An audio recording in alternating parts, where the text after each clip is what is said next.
Very careful. Hold on. Very careful. This is what I said. I said be very careful. Hold on. Man, ain't nothing weirder than the false sense of cold that comes out of a Karen or a Ken while they getting checked.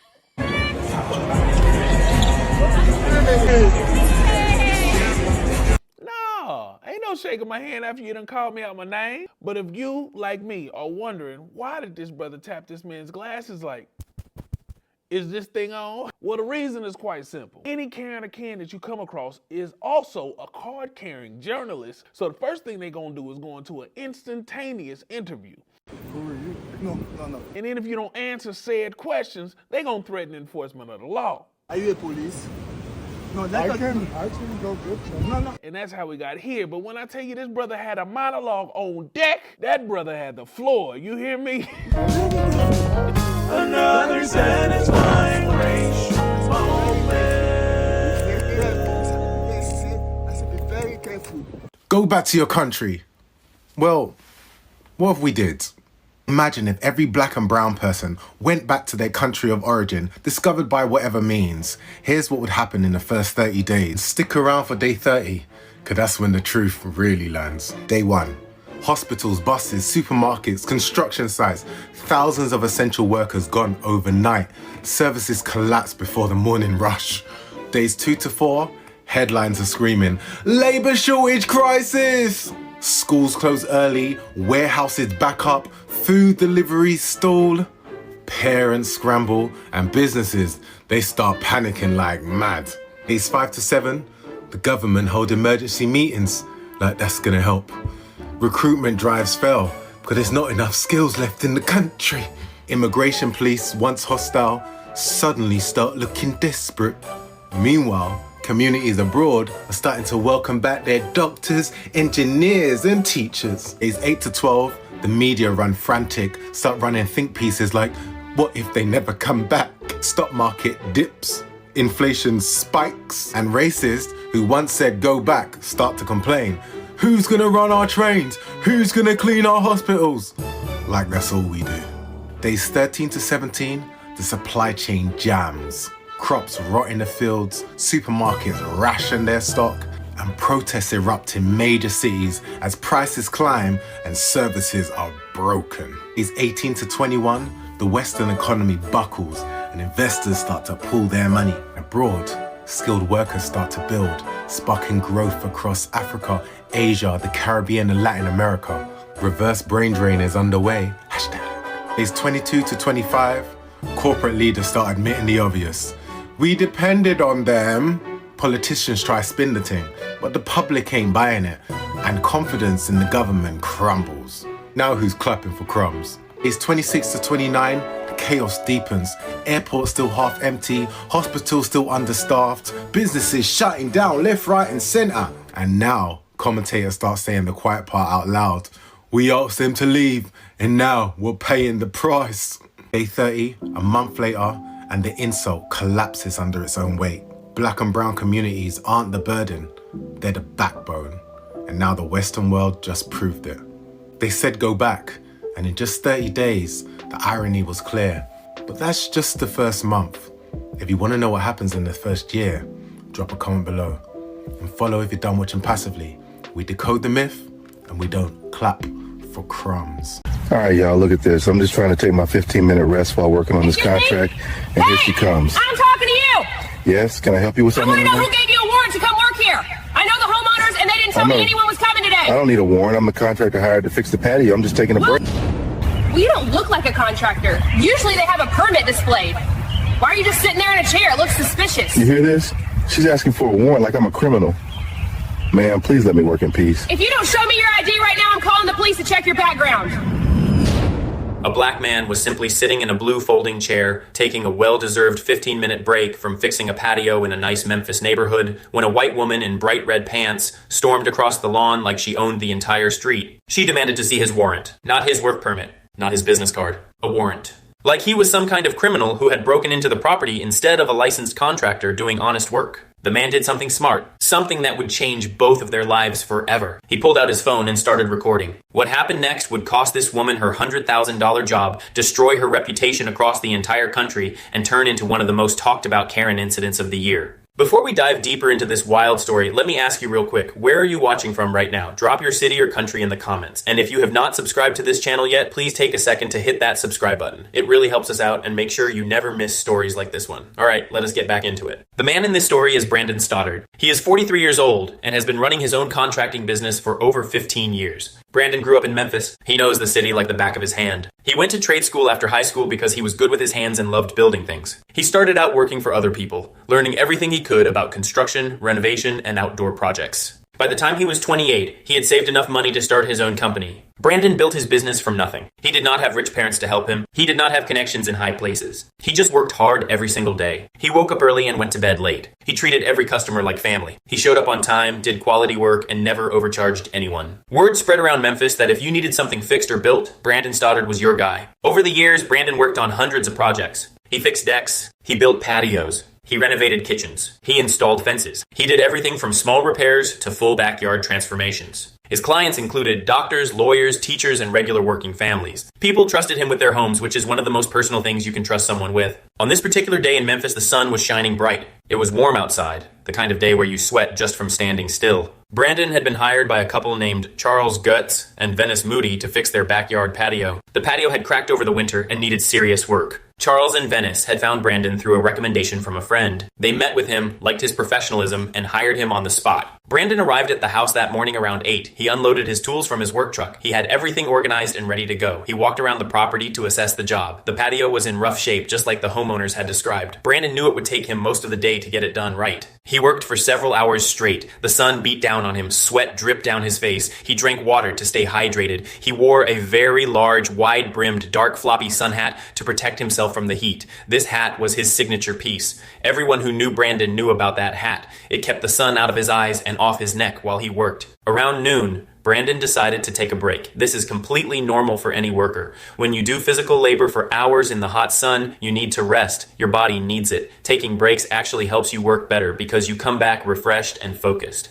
Brandon had brought a blue folding camping chair with him. He set it up on the grass near where he was working and sat down. Charles and Venice were not home at the time. They had told Brandon he could work at his own pace and that they trusted him completely. They gave him the gate code and said they would check on him later in the afternoon. This is how professional relationships work. When you hire a contractor, you do not need to babysit them every second. You trust them to do their job. So there was Brandon, sitting in his chair, taking a rest he had earned. He was looking at his phone, maybe checking messages or scrolling through the news. He was minding his own business completely. He was not bothering anyone. He was not doing anything wrong. He was simply existing as a black man in a suburban neighborhood. This is where the trouble started.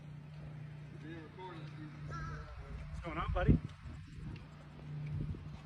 Nigga done brought a team out here. Obviously, he doesn't live here.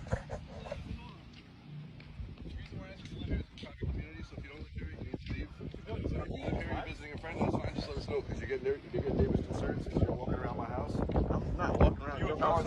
Hold on, Steve. You've been past my house 4 times. I don't know you. I've never seen you here before, and you're walking past my house over and over again. So if you live here or you have a friend you're visiting here, that's fine. I'm not in front of your house. You're You in front of my house.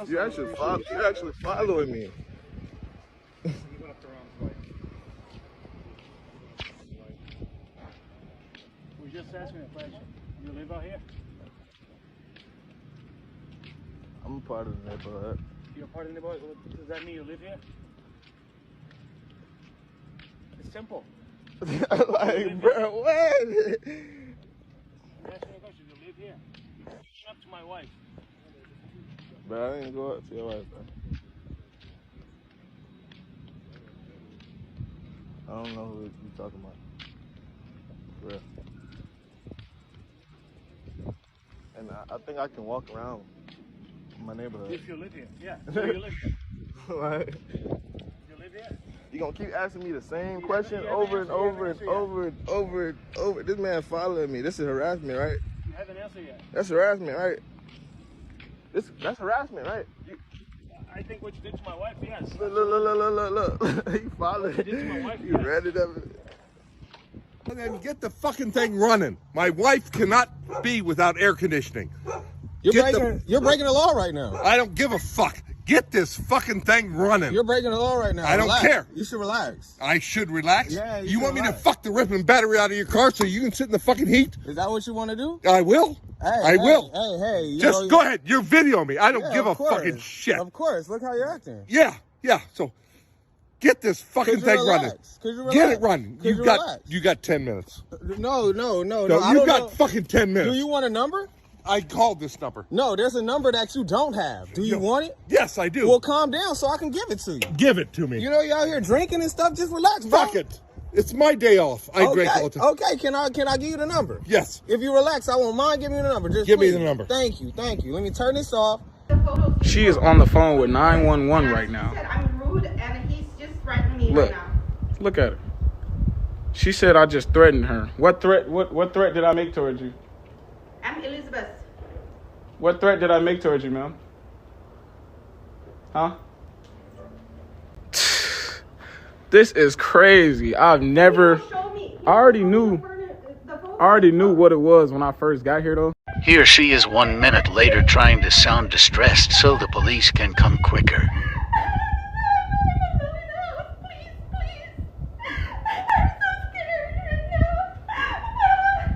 What?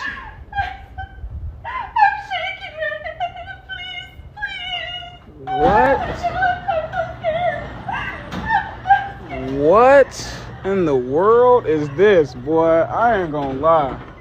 I've never in my life had to deal with no bullshit like this. Never in my life.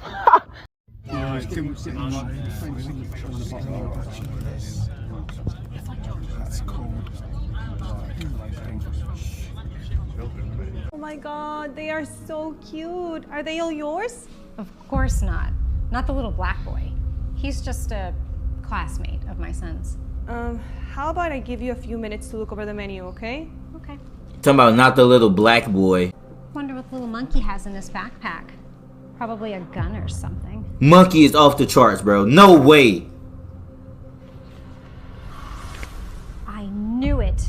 I knew he wasn't a good student. The little liar. Man, I can't believe you beat me. You're so good at that game. Yeah. How, man? I've been practicing. Of course he's good at it, Jackson. It's a basketball-themed game. What? Nothing. That's a fact. That's a fact. I'm gonna agree with that. Hey, Trayvon, you want to go split a pizza? I'm sure he would prefer the fried chicken. Wouldn't you, Trayvon? I'm actually a vegetarian. My mom says it's way healthier. Does she? Surprising. She doesn't even feed you properly. Excuse me, Mrs. Wilson? I couldn't hear you. As a Black woman, I realize that no matter how nice, agreeable, polite, respectable, respectful, and kind you are, if someone is racist and doesn't like you, they will treat you terribly, if not worse, because they are looking for problems with you. This has happened to me in college and in the workplace with white women. I would try to be nice. I would try to stay out the way. I would even try to be their friend. But they would find ways to get me in trouble and to vilify me. If I were quiet, they had a problem with it. If I talked too much, they would ignore me. And I realized, no matter how nice you are as a Black woman, there will always be people who don't like you because you're Black. And I'm also autistic.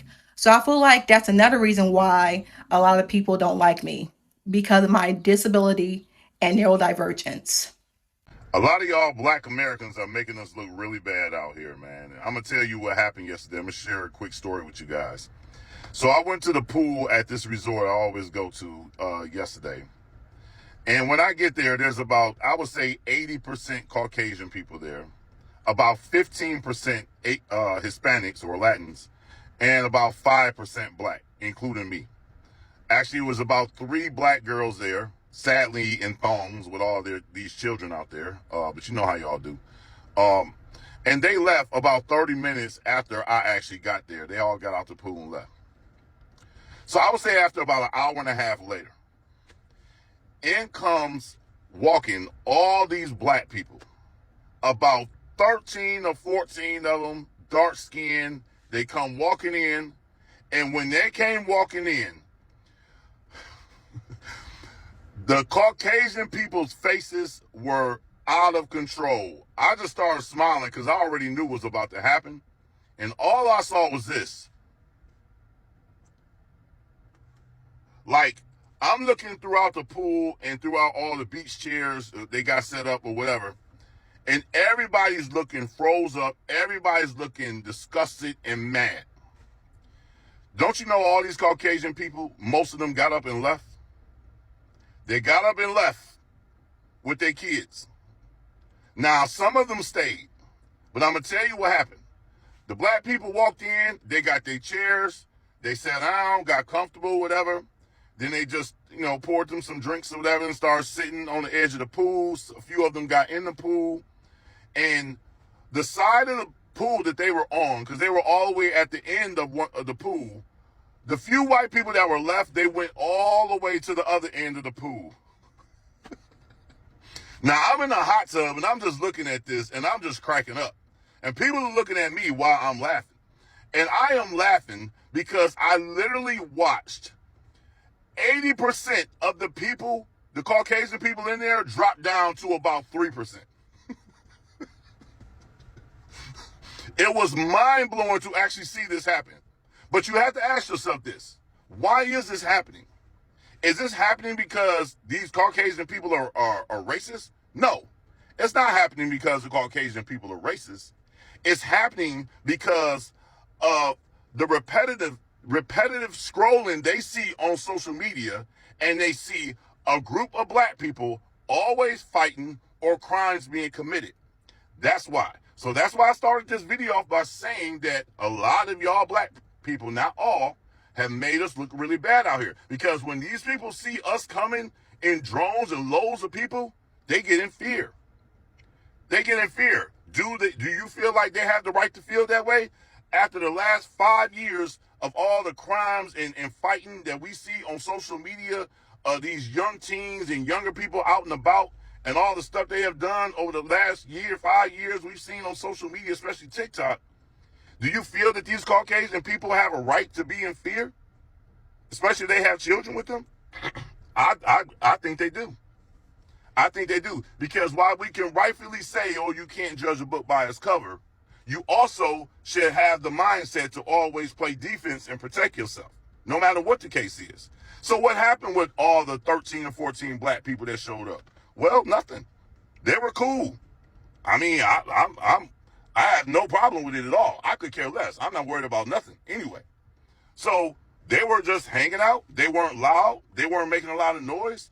One of the guys was teaching his, I'm assuming, daughter to swim, because he was actually trying to teach her how to swim. Everything was cool. There was not a problem. But man, when them people, oh my goodness, I mean, it was something out of a movie. When them Caucasian people saw all them black people coming, man, they was looking like, what the they got up and left. Look at this. Look what's happening on the cruise ships, such as over at Carnival Cruise. Now Royal Caribbean. They take over everything, and it makes a lot of people uncomfortable because they're afraid that fights are going to break out. So, I don't know. I just thought that was very interesting, man. What do y'all think? I live in a predominantly white area, and as I was walking to the shop this morning, I experienced what I would call a racist or potentially Islamophobic situation because I was wearing a headscarf. So I was walking to the shop to get my morning latte drink. I was minding my business. I see a dad and his daughter. It looked like he was taking her to school. We were the only ones on the road. And as I said, I'm just minding my business. He starts barking at me. The dad starts barking at me. I turn around because I know it's them because they're the only one on the street. And he's going like this, and his daughter's just like looking at me, laughing and pointing. And honestly, I felt sorry for the daughter. Why? Because at her age, my dad was showing me the world globe and saying, Amy, what country is this? What country is that? How many continents did we have? That's what I was learning at her age, whereas her dad is teaching her racism and Islamophobia. She's already set up for failure, essentially. The old me would have crossed the road and dealt with that man very nicely. But I just felt like, why am I going to allow him to impact my energy? In fact, I'm going to turn this into a video. Let's channel that energy into something positive and respectfully Who even is he? Do you know what I mean? He's just a piece of trash on the street. Sorry, that was rude. If that's what you're teaching your daughter, it's pretty pathetic. Like, you could be walking with your daughter to school. Like, these are key years. Like, your daughter's a young one. You could be teaching her about whatever it is. But you're teaching her racism. You know, you're teaching her that it's fine to laugh at black women in the street who are just minding their business. Literally, I was just literally on my phone walking past. And what annoys me about some white people is that they say that they don't care about us, but they cannot leave us alone. They cannot leave us alone when we're just minding our business. I promise you, I don't pay attention to things that I don't care about. So I don't understand why me just being on my phone, like, what is it about my energy that literally, what is it in me, the light in me, that triggers a white man to start barking like a dog? It brings out this animalistic side. I should have told him to get on his knees and bark properly for me. But I just felt like, do you know what? I was on my phone. I was working on Q1 for next year. And I just felt like I'm not even going to be living in this area in 20 years' time. But I bet he will. And probably his daughter too. Because when your dad could have been teaching you real stuff, he's teaching you racism. And this isn't even the only situation that happened in the last week. I had another situation. I was also wearing a headscarf and I was also going to the shop to get my latte drink. Maybe I need to stop doing that. And this, it's late at night. There's 3 white men in a car, young 20s. And they see me, they get the car, they get their van and they swerve into me and And I'm just thinking, leave me the hell alone. I don't know what it is. I don't know what in the EDL is happening. But I have noticed since there's been all this racial tension online, which is manufactured by our governments to create this divide. But because I live in a predominantly white area, I'm now noticing these things play out in real life. And honestly, I don't feel safe. I don't feel safe because me, I don't bother white people. You stay over there, I stay over there, I'm fine. You live your life, I live my life, I'm fine. Just let me live. Just let me live, please. This ain't slavery times. But they just don't want to let us live. They don't. I'm minding my business. Why can I not walk to the shop without a man barking at me? Why? What brings out that animalistic side of you to bark? In fact, get on your fucking knees. No, let me calm down.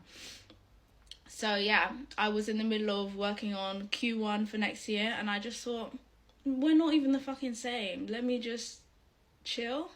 Let me turn this into a video and let me transmute that energy. Because the old me would have gone across the road and dealt with that man. I don't care, big, tall, man, woman. I don't care who you are. I don't care if your daughter's there.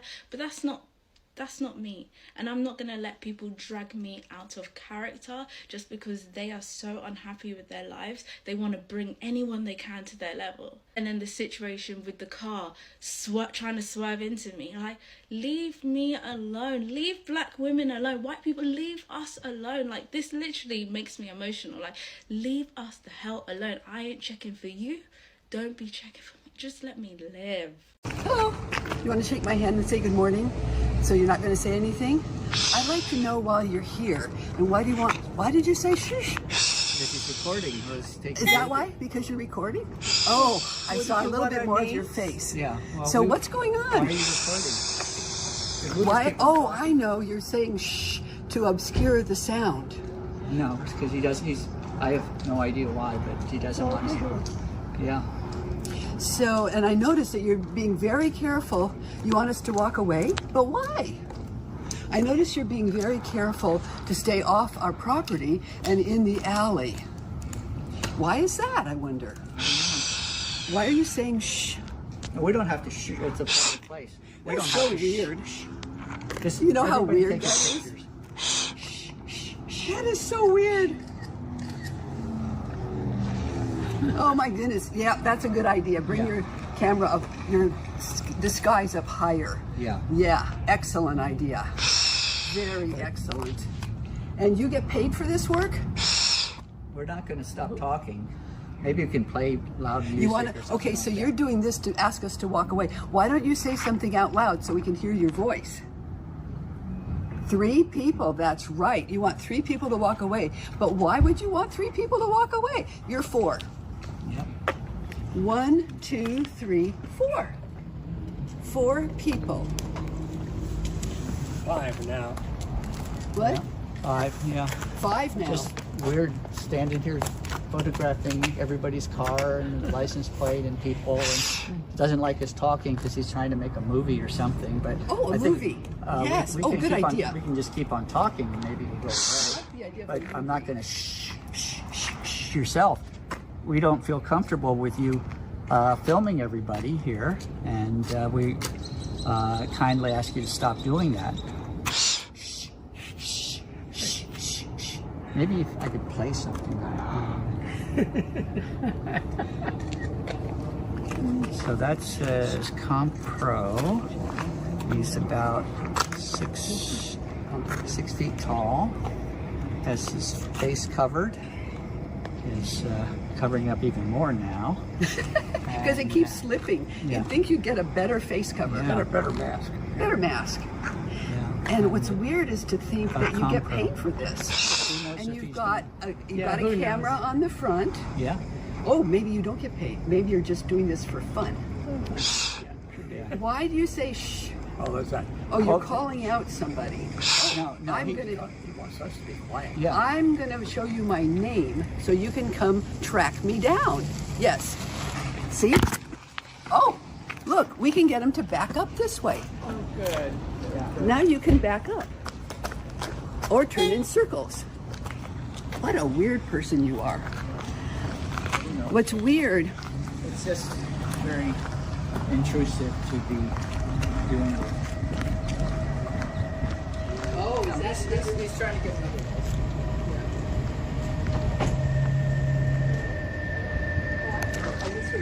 Yes, we have somebody at our church here who's taking pictures of us and doing videos and doing weird things. So I wonder if somebody could come 1440 Harvard Street.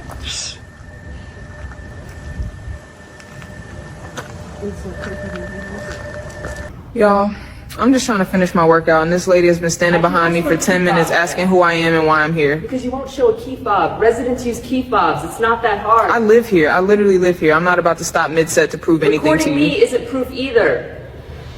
For Jasmine Taylor, a workout was supposed to be stress relief. But in the gym of her own apartment building, she found herself the target of a woman who believed that safety meant policing the only black person in the room. Susan Harbor demanded papers, demanded proof, and demanded submission. She had no idea that the young woman she was harassing was not only a legal resident, but was recording a video that would turn Susan into the internet's latest example of what happens when prejudice meets a camera. What you just saw was the definition of entitlement. A stranger demanding proof of residency from a neighbor just trying to lift weights. You saw the confrontation.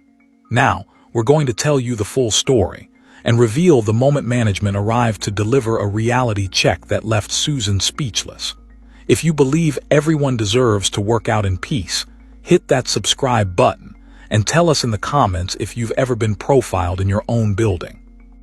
2 weeks earlier, Jasmine Taylor had been standing in the lobby of the Ascend with her arms full of boxes, staring up at the soaring glass atrium and thinking that she'd finally made it.